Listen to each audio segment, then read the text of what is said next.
ರಾಜ್ಯದಲ್ಲಿ 19 ಲಕ್ಷ ಬಾಂಗ್ಲಾ ವಾಸಿಗಳಿದ್ದಾರೆ ಅಂತ ಇಡೀ ರಾಜ್ಯದಲ್ಲಿ. ತುಮಕೂರು ಬೆಂಗಳೂರು ನಗರದಲ್ಲಿ ಒಂದೇ 4.5 ಲಕ್ಷ ಜನ ಇದ್ದಾರೆ ಅಂತ. ಯಾವ ಆಧಾರದ ಮೇಲೆ ಹೇಳಿ? ಯಾರು ಹೇಳಿದ್ದಾರೆ ಡೇಟಾ? ರಿಪೋರ್ಟ್ ಇದೆ ಸರ್, ಒಂದು ಯಾವ ರಿಪೋರ್ಟ್ ಹೇಳಿ? ಬಂದಿದೆ. ಇಲ್ಲ, ಪತ್ರಿಕೆ ಅಲ್ಲ. ಪತ್ರಿಕೆಯಲ್ಲಿ ಈಗ ಆಗಬೇಕಾದ್ರೆ ಏನಾರು ಒಂದು ಸೋರ್ಸ್ ಇರಬೇಕು. ನಾನು ಇದನ್ನು ಸದನದಲ್ಲಿ 10 ಸಾರಿ ಉತ್ತರ ಕೊಟ್ಟಿದ್ದೇನೆ, ಎಷ್ಟು ಜನ ಬಾಂಗ್ಲಾದೇಶಿಗಳಿದ್ದಾರೆ ಅಂತ. ಆದರೆ ಯಾವ ಆಧಾರದ ಮೇಲೆ 10 ಲಕ್ಷ ಇದ್ದಾರೆ ಅಂತ ಹೇಳ್ತಾರೆ? 19 ಲಕ್ಷ ಇದೆ. ಅದೇ 19 ಲಕ್ಷ ಹೇಳಬೇಕಲ್ಲ. ಯಾವ ಡೇಟಾ ಯಾವುದು? ಹೌದು, ಮತ್ತಲ್ಲದೆ ಇನ್ನೇನು.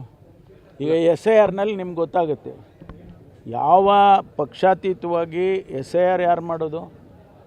ಎಲೆಕ್ಷನ್ ಕಮಿಷನ್ನವರು SIR ಮಾಡೋದು. ಅವ್ರ ಡೇಟಾದಲ್ಲಿ 19 ಲಕ್ಷ ಬಾಂಗ್ಲಾದೇಶೀಸ್ ಇದ್ದಾರೆ ಅಂದರೆ ಅದರ ಮೇಲೆ ಕ್ರಮ ತಗೊಳ್ಳೋಣ. ಆದರೆ ಅದು ಇಲ್ಲ, ಯಾವುದೂ ಇಲ್ಲ, ಬಾಯಿಗೆ ಬಂದಿದ್ದು ಡೇಟಾ ಹೇಳಿಬಿಟ್ರೆ ಅದು ಎಲ್ಲಿ ಏನಾದರೂ ಒಂದು ಆಧಾರ ಬೇಕಲ್ಲ. 1 ಕೋಟಿ ಜನ ಬಿಟ್ಟಿದ್ದಾರೆ SIRನಲ್ಲಿ. ಅದು ಬೇರೆ.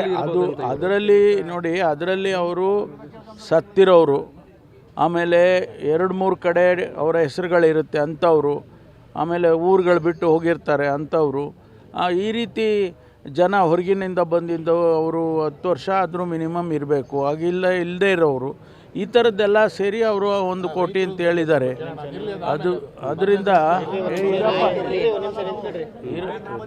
ಅದರಿಂದ ಅದನ್ನು ಅವರು ವೆರಿಫೈ ಮಾಡ್ತಾರೆ. ಈಗ ಅವಕಾಶ ಕೊಟ್ಟಿದ್ದಾರೆ, ಎಕ್ಸ್ಟೆಂಡ್ ಮಾಡಿದ್ದಾರೆ. 8ನೇ ತಾರೀಕು ಎಷ್ಟು ದಿವಸಮ್ಮ? 8 ಡೇಸ್ ಎಕ್ಸ್ಟೆಂಡ್ ಮಾಡಿದ್ದಾರೆ. ಅದರ ಡೇಟಾನ ನೋಡಿಕೊಂಡು ತೀರ್ಮಾನ ಮಾಡ್ತಾರೆ.